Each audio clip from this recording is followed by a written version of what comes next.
Welcome to Emergency San Jose Hockey Now podcast.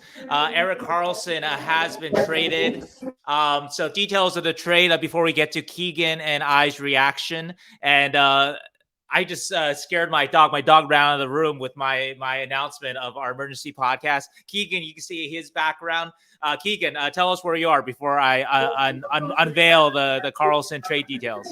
Well, if you can hear, somebody's being announced to their gate. So I am in the Halifax International Airport. But I will be muted intermittently while you talk and talk with you back.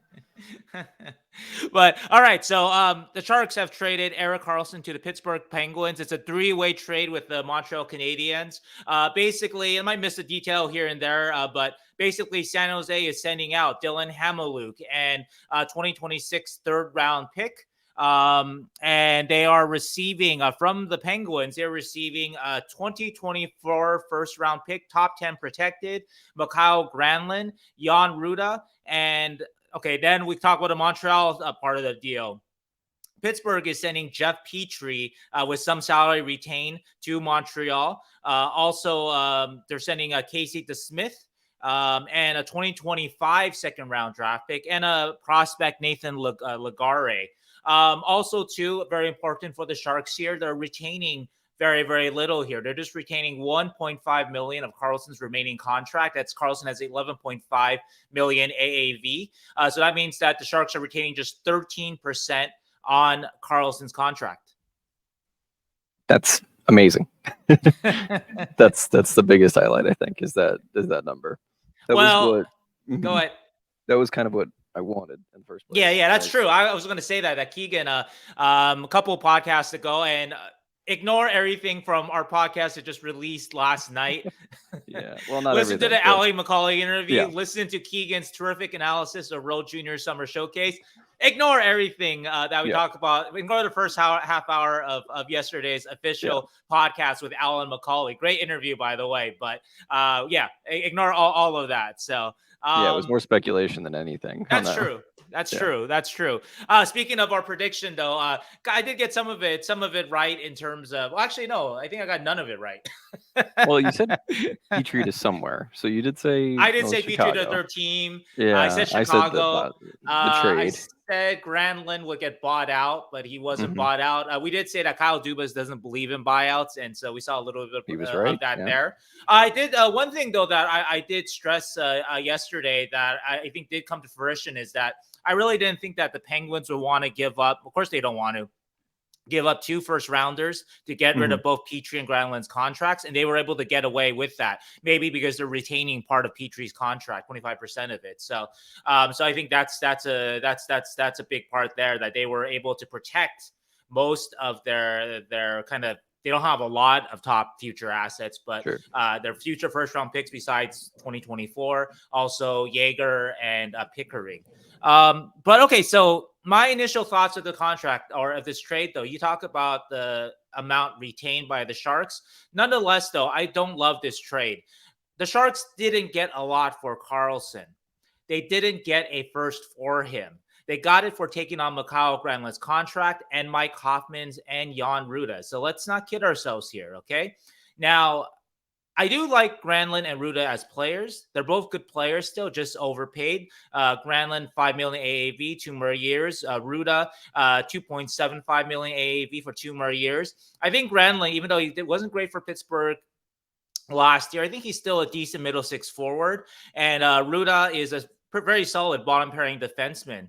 Since they've got 2 years left in their contracts, I think that their peak trade value for the Sharks, hopefully they're still good next year, the 2025 trade deadline. Hoffman, everyone sees the name. Obviously, there's the stuff with Karlsson in the past, and also the fact that Hoffman, this is his second tour in San Jose.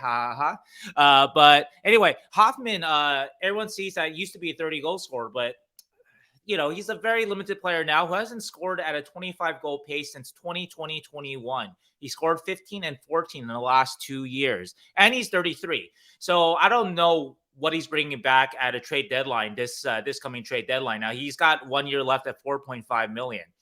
Maybe they get third or fourth round picks at this trade deadline and next for Granlund, Ruda, and Hoffman. So you can kind of add that to the possible value from this trade. regardless, though, again, I'll stress this again, that everyone sees the first round pick. That's awesome, but it wasn't for Erik Karlsson. It was for taking on Mikael Granlund's contract. Anyway, in defense of the Sharks, though, I think that, like Keegan predicted and wanted, they were zeroed in on not retaining much on Karlsson. That's what we heard consistently all summer. We heard maybe they were up to 20% retention at most, but I urged for 40% retention just to maximize their trade return. I'm sure that, I know a lot of fans just said, well, why not just retain the maximum 50%, right? But the Sharks maintained from the beginning that they weren't going to retain 50%. 40%, yeah, it's high, it's a lot, but you see now, though, right? Okay, so they didn't. They retained just 13% at 1.5 million, and I do wonder, while they're taking on a lot of cash, a lot of salary this coming season. Actually, that's kind of funny. They're actually taking on more than Karlsson's AAV in Hoffman, Ruda, and Granlund, but they're going to have a pretty clean looking cap sheet after the 2024-25 season, and so maybe that's their plan for when they're hoping to be competitive. So as much as I might criticize them right now for not getting back as much as they could have if they had retained more, maybe their plans are, well, we're going to be a better team in 3 years. That's their target date, kind of. And kind of makes sense, with some of the older prospects that they've traded for. And Mike Rich talked about turning this around faster than expected. The prospects like Mukamadua and Thra and Hotia, we talked about that already, right? So maybe that's sort of Mike Rich's grand plan, along with Hasso Plattner, that in 3 years, the Sharks are in a competitive place. Maybe they start spending on that with a cap space that they've made. But for right now, though, I've maintained all this time consistently that you retain little on Karlsson, you won't get back a lot for him. And I think that this holds true here. I do think that San Jose achieved what they wanted here, though. Like I said, they did not want to retain much. And also, too, I think they wanted a premium asset in a Karlsson trade, even if it's not directly for Karlsson himself. And I do think the fact that it's top 10 protected is nice. I expected more like lottery protected or something like that. So if Pittsburgh kind of has the bottom fall out from under them this year a little bit, which is possible, older team. We saw what happened with Karlsson's last team sure. a couple of years after he joined them. So it is possible. And so those two things, retaining little and getting a nice asset back, yep. I think those are those goals, and they achieved it. But again, though, big picture, though, I still feel like they could have gotten more if they retained more, even if it's 25%, 30%, and get something else. We'll see. Though I think the kind of the final evaluator and all this, obviously what they do with the first round pick that they've now received, and what they do with the cap space that they've now created for the 24-25 and on. Yeah, that's I think that's kind of the biggest takeaway, is that they didn't care if they got an extra couple prospects or an extra couple draft picks. They were just like, we want to be done, and that kind of puts out, since the Sharks were competitive, we've lost huge contracts on Martin Jones, Evander Kane, Brent Burns, now Erik Karlsson. And you could say whether or not we got anything for those players, but they were all gone. And that was kind of what they needed to be, which is good. That's what I thought might happen, was you get a first for Erik Karlsson, but you're really getting it for Granlund. But that's kind of what I thought would happen. And then that's what I wanted to happen, which was retain very little. They did less than I thought they would. I thought they would do 2 million. They did 1.5. Yeah, everyone was talking awesome. 20%. So, if we're watching Hassel's money, good job, Mike. Yeah, exactly. It's if that was the end goal, and I think it is, because next year there's like let's see, they're counting $37 million in cap space for the Sharks, $59 million the year after, and basically there's only 3 big contracts left: Couture, Hurdle, and Vlasic. A lot of people have said, like, hey, the Sharks aren't going to be good for the next 4 years. Why not retain 50%? But maybe the Sharks believe that they're going to be better. I think they do believe that they're going to be better sooner than maybe I think or you think. Yeah, or maybe they're going to go do something crazy and go like big trade hunting. Like there is every once in a couple of years, somebody like Eichel comes in the market, somebody that's like worth spending a ton of assets on. Maybe the Sharks are going to be for that kind of thing, that kind of turnaround. It's not like impossible, but I do like the first. I think the overall trade was fine. I'm not mad at it at all. I think they'll flip most of the people they got back anyway. Like eventually, Hoffman, Hoffman and Bruda, and then Granlund eventually as well. Just they needed more, not fluff, but people, because there's going to be some movement this year. Because LeBank's going to probably be traded, and who else? Who knows? Yeah, actually, I think they are maybe one forward extra over right now. So yeah, they are. I think they're they're 13 with Eklund on the team. So that's according to Cap Friendly, but right. So maybe they bury somebody. Or... and 14 with Luke Cunnin. So when Cunnin comes back too. So either that's why I think they're one over. So they'll have to do something about somebody. I don't think Eklund's going to be pleased with starting the season with the Barracuda. I don't think that's going to happen. I don't think it's going to happen, but but I think they had to get rid of somebody though. So I think it's a win. That's just that was my initial reaction because this is what I wanted. So, I'm happy for them, but it's I get why it's not like the slam dunk 12 pieces kind of trade that you would want. But it's and I never advocated something like huge. I didn't think that I repeated this many times that I didn't think the Sharks were going to get back like going to the historical examples of Bowen Byram and Sam Girard for Matt Duchene, or Jason Spezza and Zdeno Chara for Alexei Yash. I didn't think that they would get that much because of the limitations, which we saw very clearly here with how little they got directly for Karlsson. Limitation of his age, his inconsistency, and his contract, right?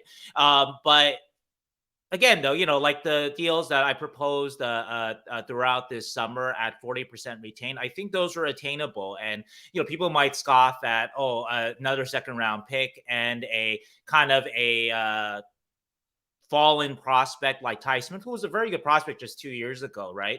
But those are assets that could have helped the Sharks, or Riker Evans or something like that, right? Like guys along those lines. But I think that, again, for their goals, which appear to be prioritizing cap space, well, they did it. I would like to say that had I moved like half of the assets that I gave Pittsburgh giving to San Jose and gave them all to Montreal, my trade would have been almost identical to what happened. Yeah. Because it was a first, a second, a couple prospects, a goalie for moving out Petry, Granlund, and getting Karlsson at $2 million retained. So it was pretty close. I just couldn't. So are you the GM of the Sharks? Are you in Canada to pick up Mike Hoffman? Yeah, this is why I was in Halifax. No, but it was close. I think it made sense, and I like. Yeah. It feels to me that Greer is following a plan, and I really like that too. Yeah. Just that he keeps to his guns and then just follows that plan. Yeah, I do. I can see that point. That again, the plan seems to be better sooner than later. It's still a rebuild. I don't think there's any doubt about it because you traded Erik Karlsson and Timo Meier, but it's a rebuild that is hoping to be a little accelerated, right? So maybe a year or two ahead of schedule. Yep, and I think there's probably going to be lots of overreactions about how bad it was, but I think it was decent. B+ is what I'm giving it. What would you grade it as? Maybe I'm part of the overreaction. Actually, I think the fans seem to like it because honestly, I think a lot based on what I'm seeing on Twitter, people are seeing the first round pick. They're seeing the shiny, the shiny jewel that they got back from Pittsburgh, and the first round pick is nice. Like I said, I agree. Top 10 protected is actually pretty good, better than I expected. But I would give it a C, just because again, I think. Why not retain more? Not my money, but why not retain more, get more? Even if it's not another first round pick, which I do think would have been tough to pull out of Pittsburgh. But even another second round pick for retaining more, or high-end prospect maybe. Or a decentish prospect, from them, or a guy with some upside from them, right? Not that they have a lot of them, but so that's. So I would have leaned more in that direction, but and a couple more things to remember is that a year ago this would be like a slam dunk home run. Oh yeah, you just hit like absolutely, yep. 30 home runs. This is why I think both you and I, we even though we understood the thinking of keeping Karlsson into the season and trading, and moving him at the trade deadline, or trying to, right? And, hoping that everything comes up, you get the trifecta again. Karlsson is healthy. Karlsson is really good again. And Karlsson is super productive again next year with the Sharks, right? You get all that. You probably do get more at the trade deadline with the cap probably going up next offseason. So you roll the dice there, but we never like that just because it's a huge risk. Karlsson is a huge risk. Like, again, don't make that mistake. Like last year, like you said, you would have taken this deal, without hesitation. You would have taken the other deals that have been proposed, even like that crazy mutual termination thing that I suggested a couple of days ago. Sharks would have taken that in a heartbeat, and Karlsson, if he gets his cash back, why, like Karlsson might consider it too. And so, so I think if we're talking about where we're coming from last year with Erik Karlsson's trade value, that he's part of any deal that's positive. It's crazy a year ago. Is crazy, and testament really to him, honestly. Like, his team wasn't very good. He did the best to put the team on his back. It was a joy to watch him. I've enjoyed covering him, and so it's a testament to him. He played his way out of the cellar. So good for him. He played his way out of relegation. So good for him. Basically, but it would be like if next year for some reason Vlasic put up 50 points and was like playing 25 minutes a night, and you were like, but could we get a first for him? And then we got like a fourth. Everybody would hopefully still be like, oh my God, thank God we got a fourth for Vlasic's contract. Not that we don't love Vlasic, but his contract is that bad. I'm trying to think of that comparison. I don't know if it's that wild. I still like Karlsson's play a lot last year under Bob Bugner, and I wrote about it. I think it improved defensively for sure. It was just this year they took the brakes off and said, go play offense. And I'm not even sure if Vlasic has ever hit 50 points. About that. Well, I know he's been 40. I think he's up to 40. Yeah. But anyway, it's like that's how much we wanted him gone. That's true though. Yeah, like if basically it's same thing. If Vlasic played himself back into at least top pairing value, it'd be the same shock, So in that kind of way too, and from that vantage point too, it's you can't complain. It's a huge risk. Fan. Like, say he gets injured again, and then we're stuck with this contract for. I agree. So I do think the Sharks did the right thing by moving Karlsson before the beginning of the season, not rolling the dice on next year. I just think again that they should have retained more. Yeah. We'll see what they do with the money. If they do nothing with it, then what was the point, right? Like, if they have to do something in the next 3 years or so. Right. But it is the most valuable commodity currently in the league. So maybe they're still bad, and they use the cap space to take on bad contracts and get high picks, and that's fair. That definitely would be a good way to use that cap space too. Yep, and we'll see what they do with all the rest of the players, but I'm happy. This is what I wanted, and partially what I predicted, so I'm happy about it. Okay. Well, I'm unhappy because that means that people will stop visiting San Jose hockey now, and it's going to be a couple of years of darkness. We'll just start writing about trading for the Penguins. I think I'm just going to quit the beat and move to Boston, follow Boston College. So. That's what it was. No, I think it's just going to be a different type of reporting. More on, Well, it's not a different type of reporting because it is mostly the reporting I've been doing for the last 4 years. True. But with occasional rays of sunshine, like Erik Karlsson last year, Timo Meier a couple of years ago when he broke out. But the breakout candidates are sort of. It might be a couple of years on some of these prospects. So. And cheers to the weirdest Norris Trophy season ever. That's true. Super strange, and then immediately traded. Very strange. The second reigning Norris Trophy winner to be traded, Doug Harvey, I think 1961. So, but we should play a montage of Erik Karlsson highlights right now, but I don't think we have the production value, and I don't think you can do that from the airport. But Shang, any last words? No. It is nice that this deal got all resolved. So it didn't drag on. Honestly, for Karlsson himself, for the Sharks, for the fans, that this, whether you like the deal or not, we can move on from it, right? We can think about the new San Jose Sharks, and so I think it's nice in that way. And I think that I'm not sure if there'll be any reason to have another emergency podcast the rest of this summer. So until we trade back for Erik Karlsson. Yeah, that's it.